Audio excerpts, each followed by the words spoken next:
Hello and welcome to another episode of PsycKicks.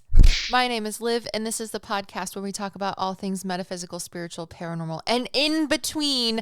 And today we're going to be talking about chaos, the endless void of nothingness from which creation sprung forth. I don't have any really cool buttons that make my voice go forth, anything like that, but imagine it in your heads. Be creative with your minds. Anyways, thank you all for tuning in this Sunday. Last week we talked about God and how, anthropologically speaking, humans may have created the concept of gods and deities, or if gods and deities created people. It's up to you. I think both is true. Go listen to the last two episodes. There's a part 1 and 2. You can have all of those mind biscuits, if you will, to munch on, because it was a lot. So I thought, what better way to continue on the idea of what happened with creation, etc., than starting with the beginning, which is apparently in Greek mythology, there is... I don't know if it's necessarily right to say that they're a deity. I think a quote-unquote being or entity or the personification of existence coming forth, springing forth life is more the correct way to look at the idea or the concept of chaos, at least in the Grecian mythologies. But we're going to get more into it, and you can make your own decision on how you view chaos. But I figured before we start getting into gods and deities, we should start with what happened before gods and deities. And according to Greek mythology and other mythological texts, chaos came first. And that's what we're going to be talking about today. I've kind of left out life updates the past couple times. I've just been I don't know. I haven't been feeling myself. I've really been trying to not get overwhelmed with SAD, seasonal affective disorder, I think is what it's called. It's just seasonal depression, because it's winter time. So I've been really trying to look within myself in this hermity sort of way. If any of you know tarot, the hermit is a card usually drawn when the universe, your spirit guides, whoever you're talking to in tarot, want to tell you that you need to sort of sit with yourself and be quiet and reflective and introspective, if you will. So that's, I don't know.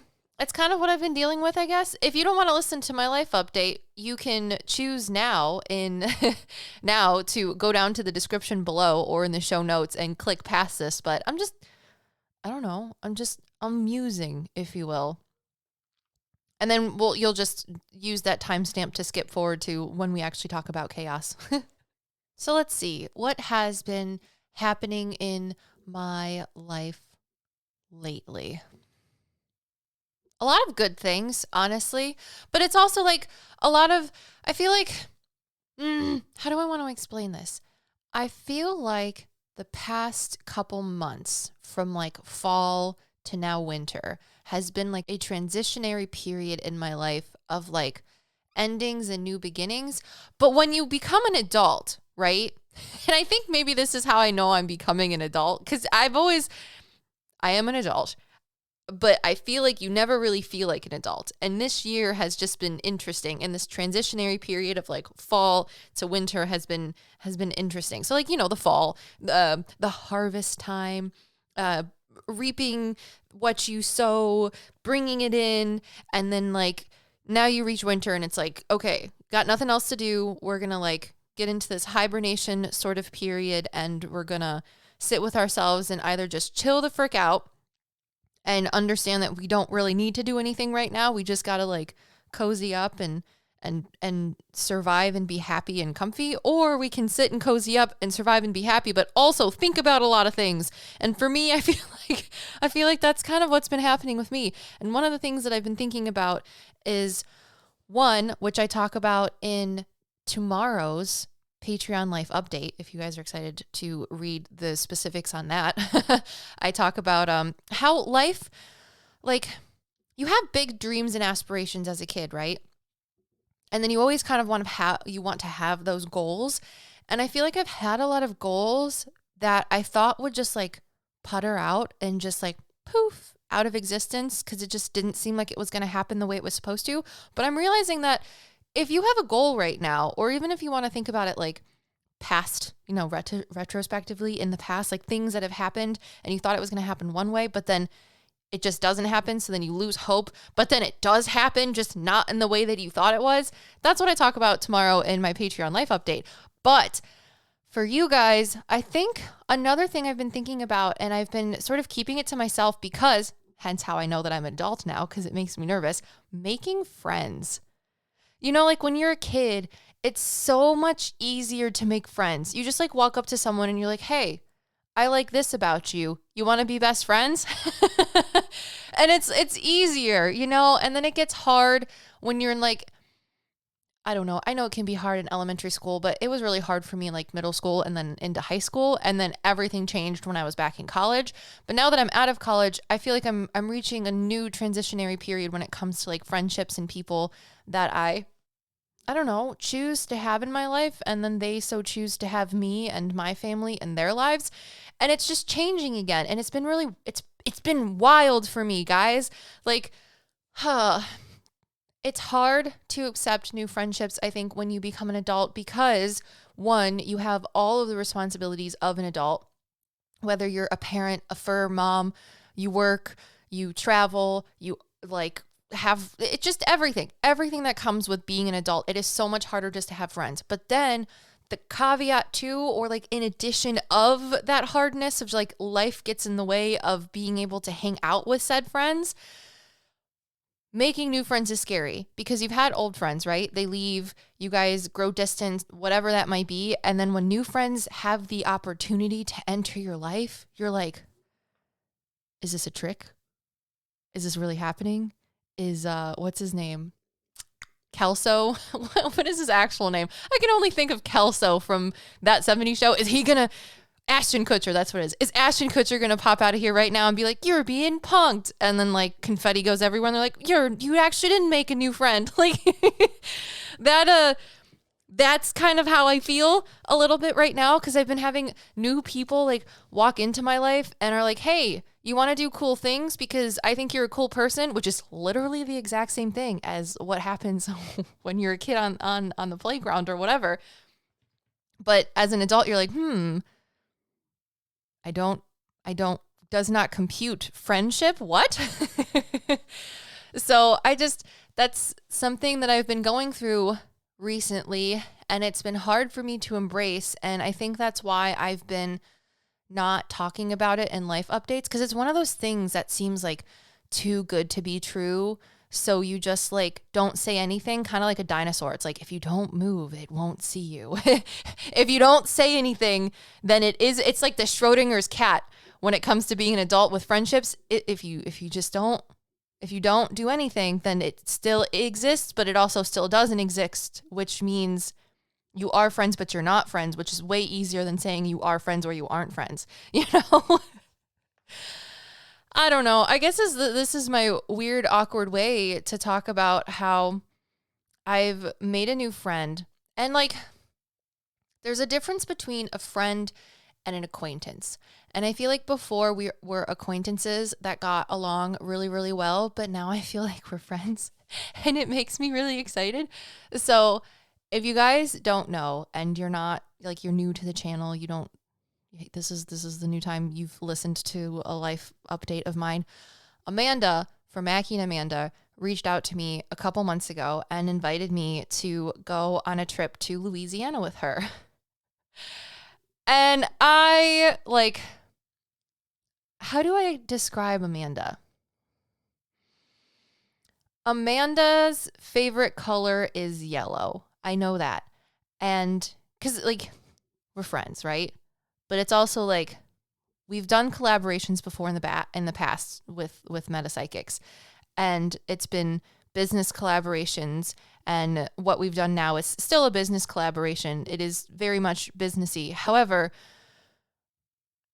our relationship is just, I don't know. It's been really, really, really nice to have a new friend.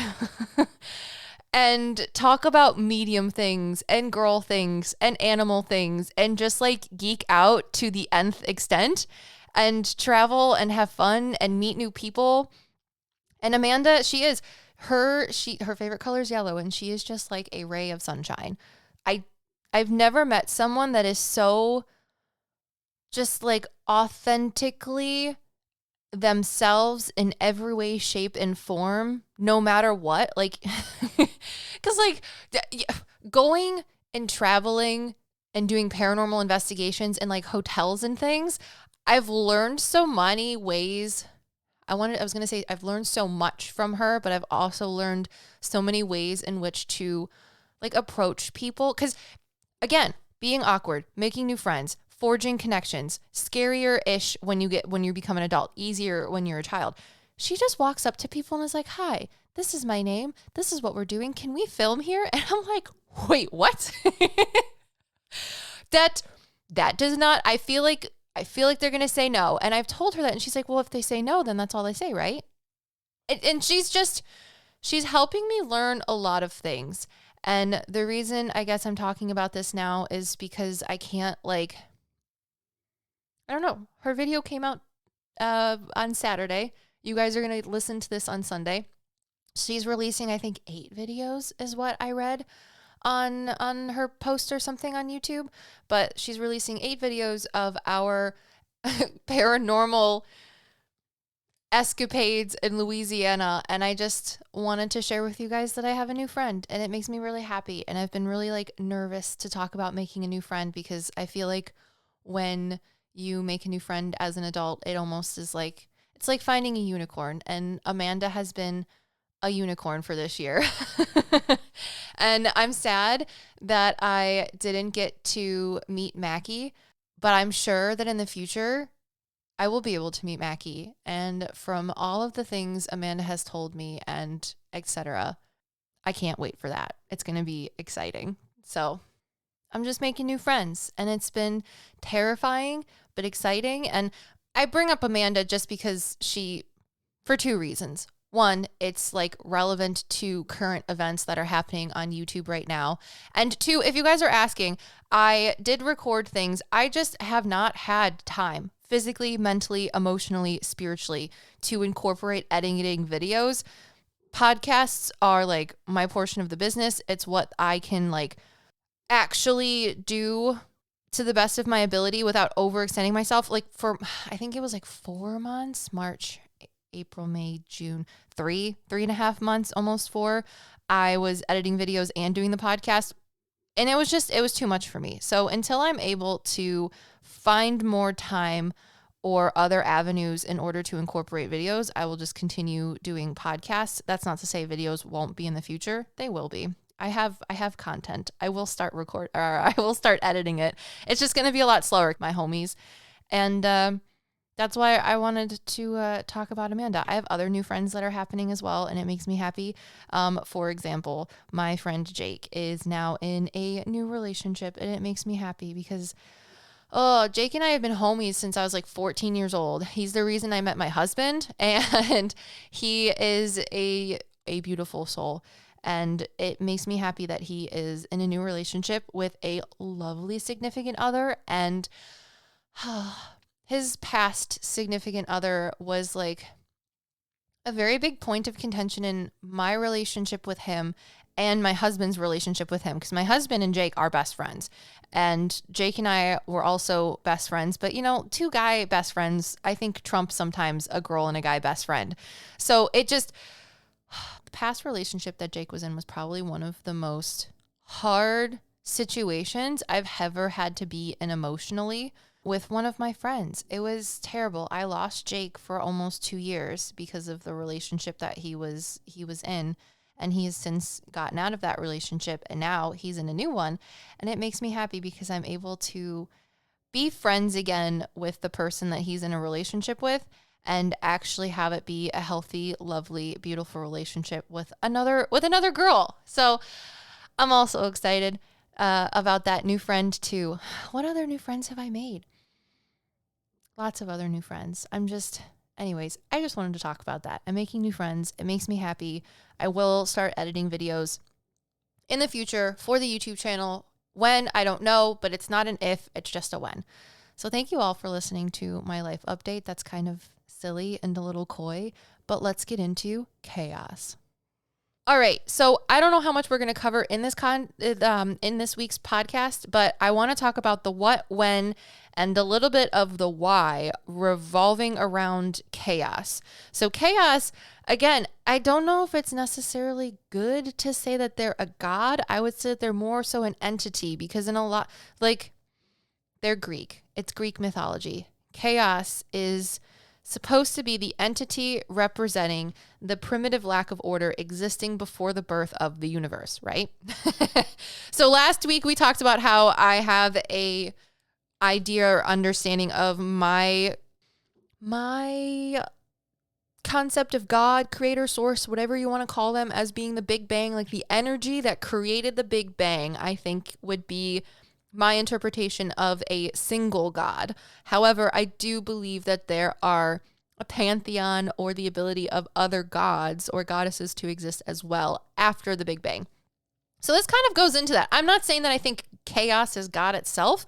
I just think that chaos is the energetic cosmic soup that has sprung forth the the existence or existence as we know it. And that's kind of what lines up with Greek mythology. So chaos is the Greek primordial god or entity representing the primitive lack of order existing before the birth of the universe. So chaos is also mentioned in a few different mythologies outside of its Greco-Roman history. So there is a mention of, and it's not necessarily with the word chaos, it's just with the same sort of circumstances and understanding and idea of chaos found within Babylonian, Egyptian, and Chinese mythology, as well as a couple different books within the Old Testament of the Bible, which is crazy to me. So there is I wanted to try and see if I could cross-reference other ideas of where chaos, since we're talking about specifically chaos more so in the Greek understanding of it, the Greek mythology, than anything else. But there's so much cross parallels or crossing of ideas between religions and mythologies and cultures that I wanted to see also if there was any, existence of chaos elsewhere, if you will. So chaos could be known as the first entity to exist, which created the cosmos as we know it. But chaos also gave rise, not birth, to all the other deities, which I think is cool. We gotta start with chaos before everything else starts to move out. And we're also going to talk about how today's scholars argue about chaos and its origins and its association with current religions and mythologies. But perhaps the reason scholars argue about chaos is simply because of humans' primordial fear of entropy itself, which I thought was pretty, that's just, again, this podcast is not to tell you what to think. It is to give you the tools in order for you to embolden and give yourself the foundation to think for yourself. So I'm going to talk about things that I've thought about just doing the research, but this is for you to formulate your own ideas. With that being said, any of the sources that I cite today, unless I'm just doing a Google search for a definition, then I will have those sources listed down in the show notes below or in the description below if you're listening on the PsycKicks Extras YouTube channel. Okay, so let's first start with chaos, of what is chaos as we know it, at least in the Greco-Roman history of it. So chaos is, quote unquote, the first being to exist, representing the primordial lack of order at the beginning of the universe. Chaos is the personification of the great shadowy gap at the beginning of time. And some describe chaos as an endless void of nothingness. Now this quote right here, it's not necessarily a quote, but this piece of information that some people describe chaos as an endless void of nothingness, this got me thinking. I was like, wait, if we're talking about chaos being this endless void of nothingness from which creation sprung forth, I had a rabbit hole of thoughts. So I'm going to sort of give them to you in the way or the sequence that they ran through my brain. Could chaos be a black hole? Could chaos be a wormhole? Or could chaos be a white hole? Okay, right? You may not know what some of those things are. I'm sure most of you know what a black hole is, right? It is this void in space that has such like, I don't think it's negative energy or negative gravity, but it has so much like negativity, I guess, ish. I don't know if that's the right way to say it. It sucks everything in. It's a vacuum, and the density within the space of a black hole is so great that it just crushes everything that goes into it. So it's a hole with no out. There's nothing. It just doesn't. It doesn't go anywhere. It just crushes things like the boulder. So if you know the quote, you know.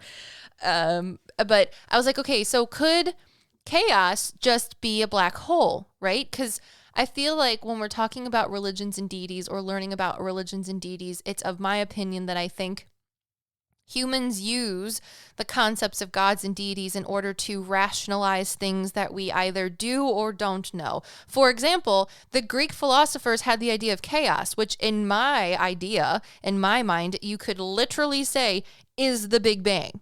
We just didn't know scientifically how to quantify it, but the Greek philosophers were like, nah, dude, it's chaos.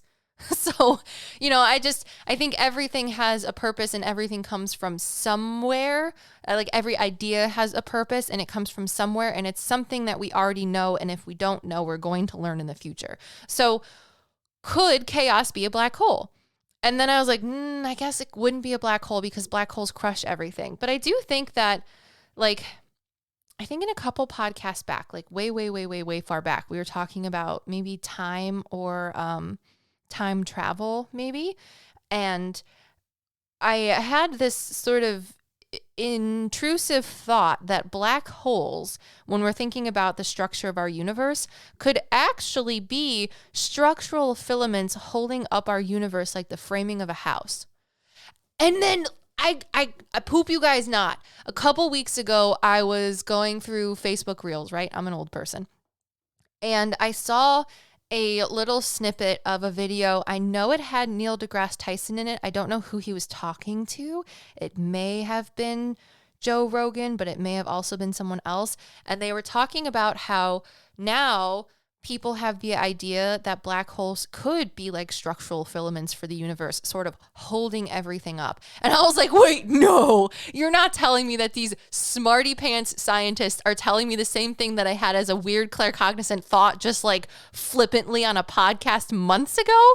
Stop. So anyways, we're back to the idea of that the philosophers had the idea of the Big Bang with their understanding or head movies of chaos in a mythological sense. So I was like, okay, maybe chaos could be a black hole. And then I was like, no. Chaos could not be a black hole, even though it's described as a void of endless nothingness. And then I was like, wait, what if two black holes collided? Could that make chaos? Could that be the Big Bang Theory? Is that what created the universe? So then I looked it up. I'm just like tippy tapping on there like that cat meme on my computer. Like, what happens when two black holes collide?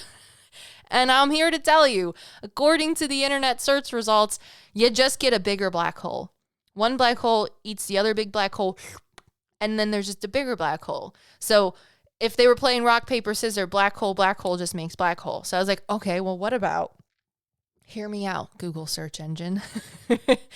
What happens if you have a black hole and it collides with a wormhole? Because I'm like, okay, wormholes are like a swoop-de-doop like portal for things. One thing goes in and then it comes out somewhere else where we don't know, but it has to go somewhere because of the mathematics of the structure of wormholes, right? It's like a tube, like the little kid tubes that go from one side of the playground to the other.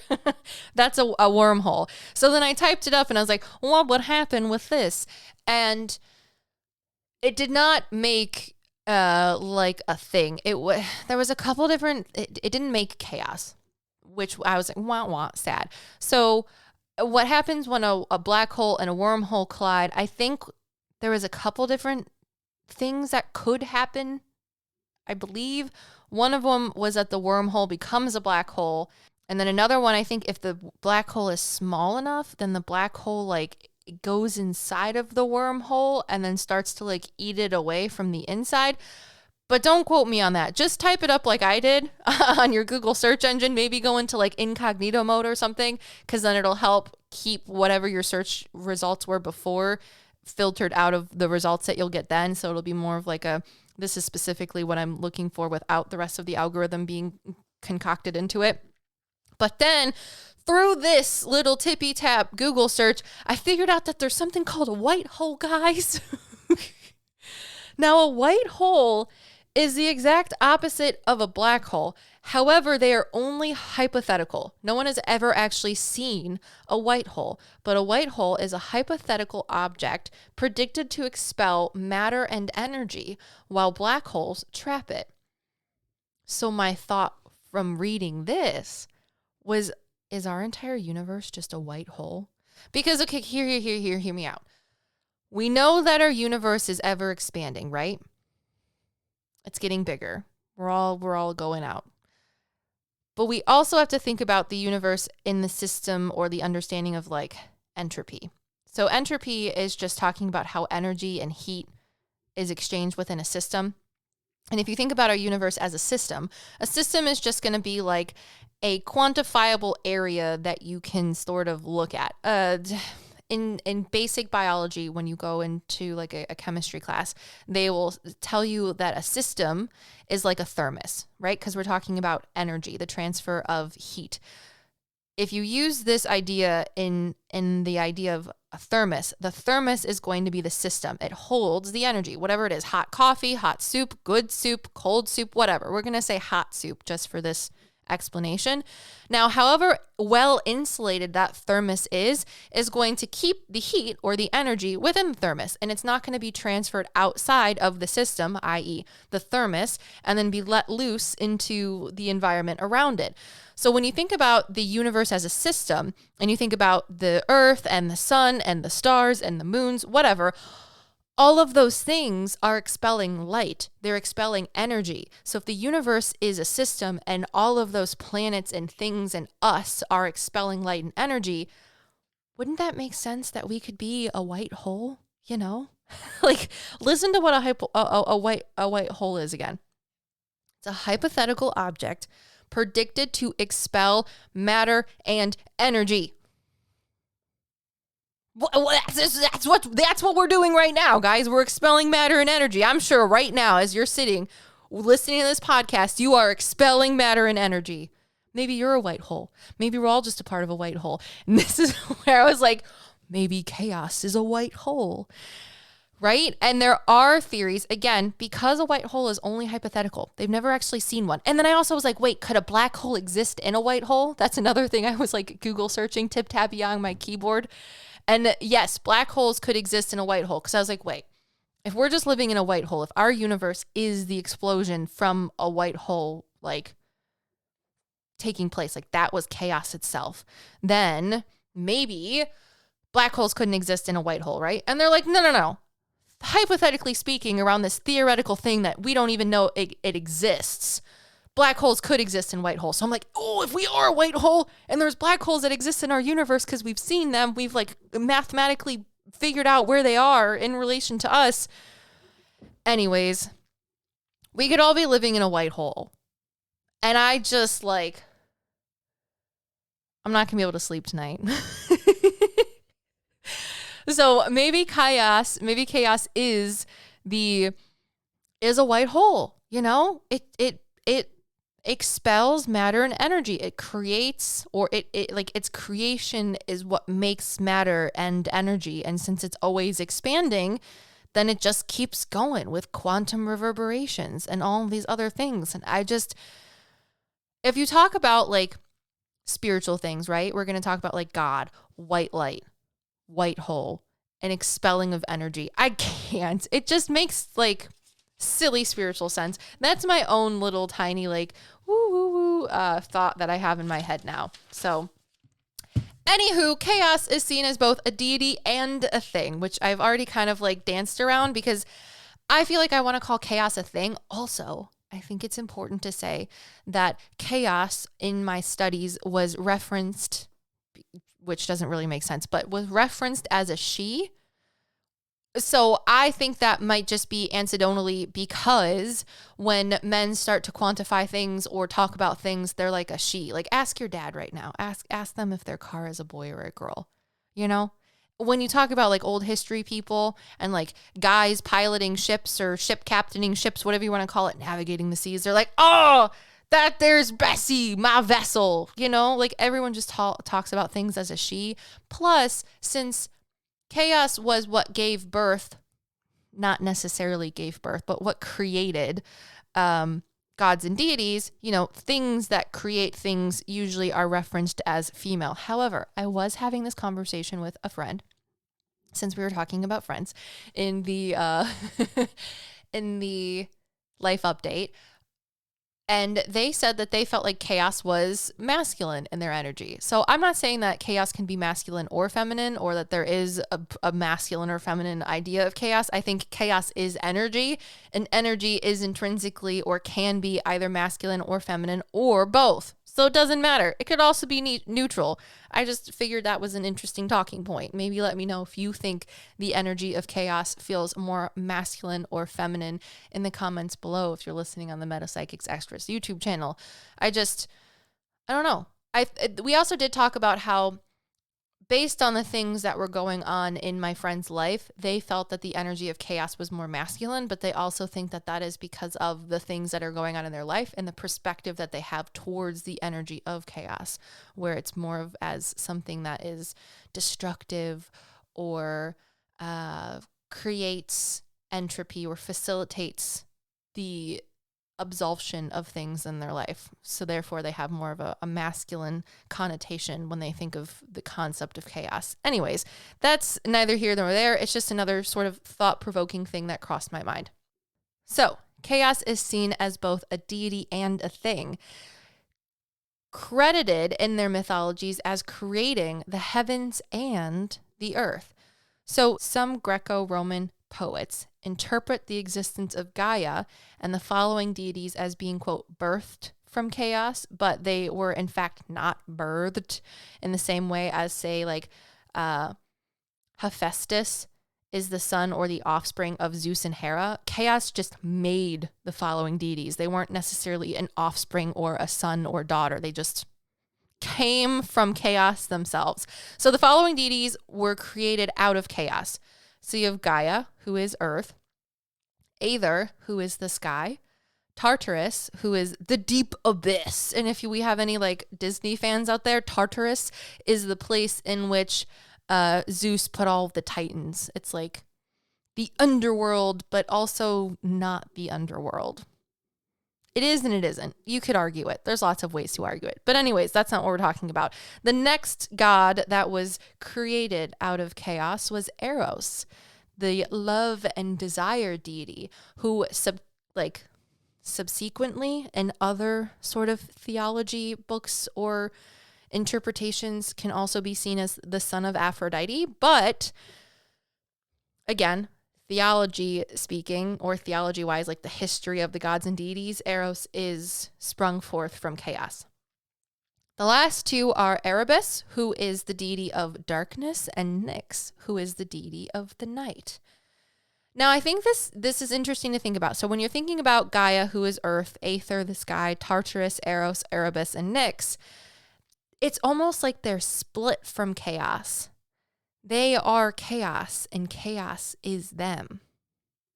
So as we continue our deep dive into understanding gods and deities, not just in today's podcast, but in future podcasts as well, something that I have been learning about sort of anecdotally just within my studies and listening to other people within the spiritual community talk, there are three different words that I think could be used to help our understanding or challenge our thinking of gods and deities. The three words are as follows. Epithets. So epithet, the description or the definition of an epithet is an adjective or descriptive phrase expressing a quality characteristic of the person or thing mentioned. The next word is an aspect. An aspect is defined as a particular part of a feature of something. Specifically in astrology, an aspect is of a planet from an aspect with another celestial body. So like say the moon and Mars are with an aspect of each other, that type of thing. And then the last word is archetype. The definition of archetype is the original pattern or model from which all things of the same kind are copied or on which they are based. And in Jungian psychology, since we've been talking about Carl Jung a little bit in the past 2 podcasts or so, the definition in Jungian psychology for an archetype is a collectively inherited unconscious idea, pattern of thought, image, etc., universally present in individual psyches. So, if we're thinking about the deities or the gods which sprung forth from chaos, I think it's interesting to say that the earth, the sky, the deep abyss, love and desire, darkness and night could all be epithets, aspects, or archetypes of chaos itself. Maybe not archetypes, but epithets and aspects, because it's like, okay, so we have this formless void thing that exists. And from this formless void spring forth these things. But as we continue on in our understanding of chaos in greco-roman understanding, you could argue that it's almost like chaos is the map and Gaia, Aether, Tartarus, Ero, Erebus, and Nyx are just parts of the map, which I think is interesting because then that would fall under the idea of what an epithet or an aspect is. So is it like, are these things separate from chaos or are they just parts of chaos? Like you yourself, if you were thinking about your appearance, you have eyes, you have a nose, you have fingers and toes, but those are still parts of you. They're just aspects of yourself. And anyways, it's been messing me up in the mind. So, in order to help you guys get a better feel of how chaos itself, themselves, he, she, whatever, wumbo, how chaos was perceived in the time of her understanding, I have some quotes for you guys, like just so you can understand how it was used in texts, how the great poets and philosophers from Grecian times, ancient Grecian times, were able to use the idea and concept of chaos to evoke thoughts and ideas and use it in their own language. So I wanted to start off first with some quotes or ideas that Hesiod had. Hesiod was a Greek poet from 750 to 650 BCE, roughly, and he had a book of poems called Theogony, and it may have actually just been a book, but I do know that he was a poet, so I don't know if it was a book of poems or just the book itself called Theogony, but it basically described the history of all of the Greek deities. So Hesiod describes chaos as the first thing to exist before the gods, essentially the beginning of everything before the gods were even born. One of the quotes I was able to find from his book Theogony was, "At first there was chaos, but next wide-bosomed earth, or Gaia, the ever-sure foundations of the deathless ones who hold the peaks of snowy Olympus." You know, that's pretty cool. It's an interesting way to explain how chaos created Earth. And then I'm not sure how to interpret the ever-sure foundations of all the deathless ones who hold the peaks of snowy Olympus. That may just be a continuation of how to describe Earth herself, Gaia. But it also seems like an alludement to Tartarus as well. So moving on.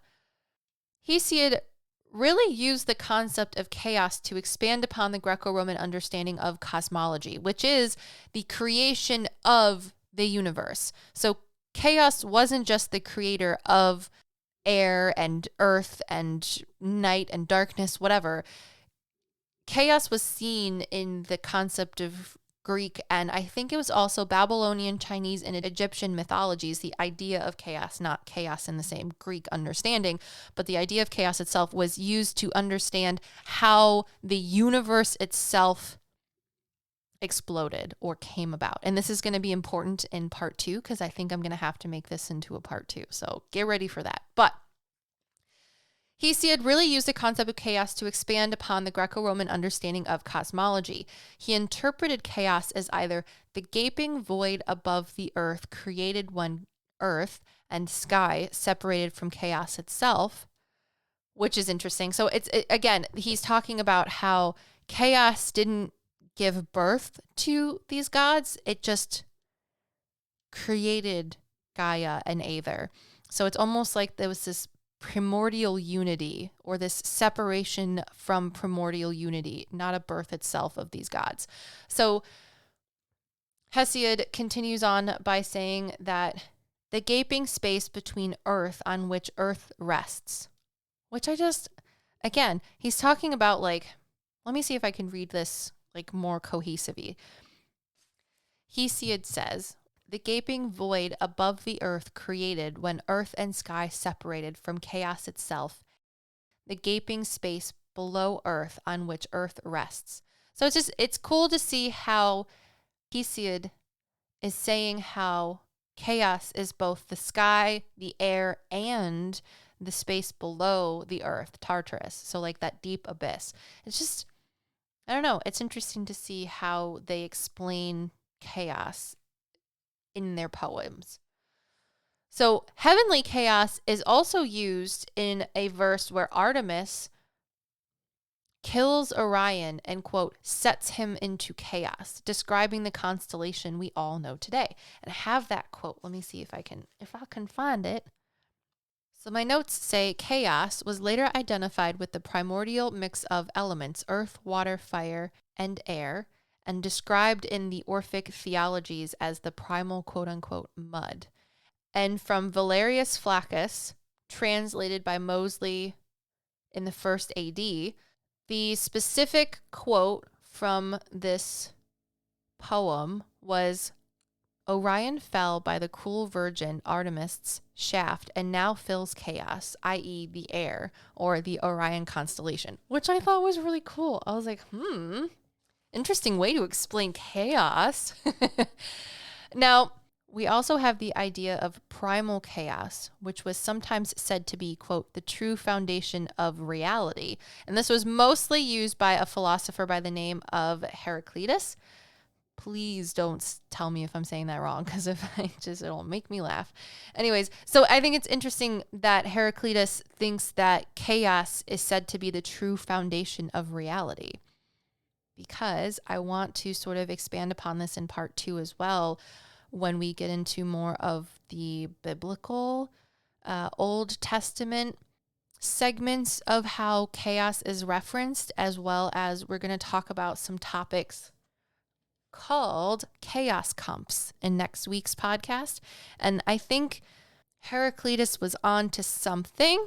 Again, we're talking about gods and deities being things that are used to help humans understand the world around them, whether we're able to more scientifically understand it later down the line or not.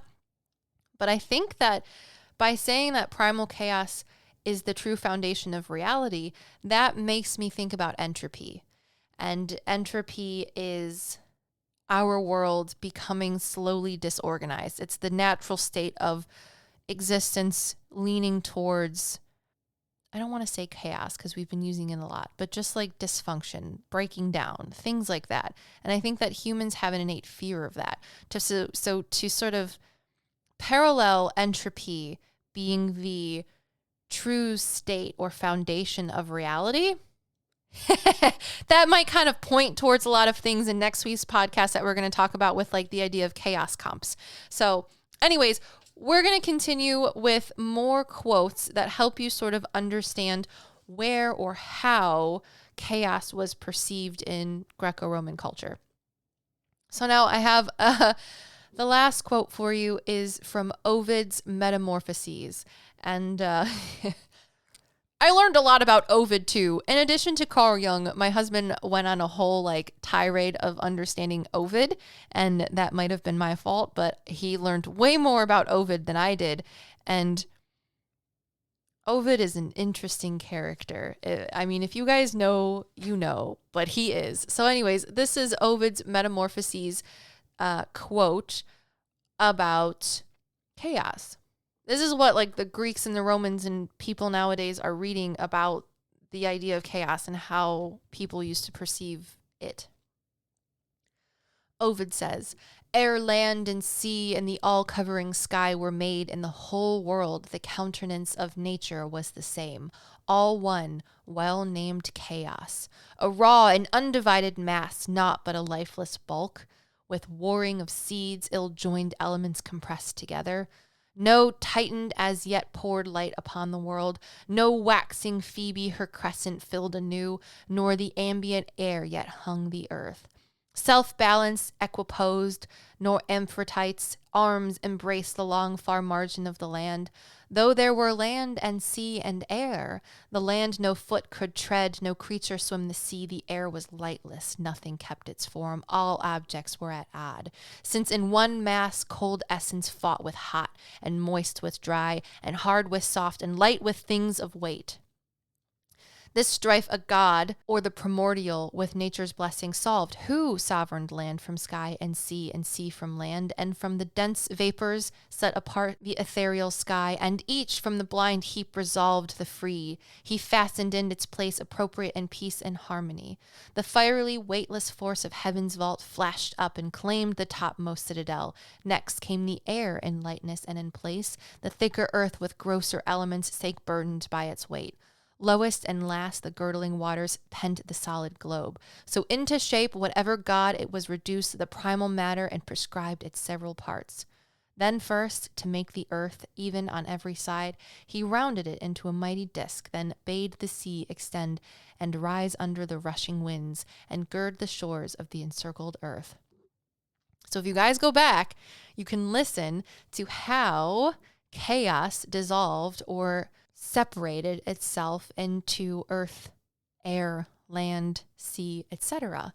And that was Ovid's interpretation of chaos. And I just, it says no Titan was there, ill-joined elements compressed together. It was just, it's interesting as all get out, and it absolutely just, it gets me going. It gets my brain going, ooh, let's learn more. So, thank you all for listening to this Sunday's podcast. Next week, we will talk about how chaos is mentioned in other religions and my sort of idea and understanding of how chaos itself could be something that is intrinsically scary to humans and how that can be seen in its understanding or interpretation in other religions and or mythologies. So thank you all so much for tuning in this Sunday. I hope you enjoyed the podcast. Go check out Amanda's video on her channel where we go to Louisiana. It was a great, lovely trip where I got to make so many amazing friends. Oh yeah, Angel's in there. I was like thinking about who else I made friends with that, Angel is there too. And Angel is an angel.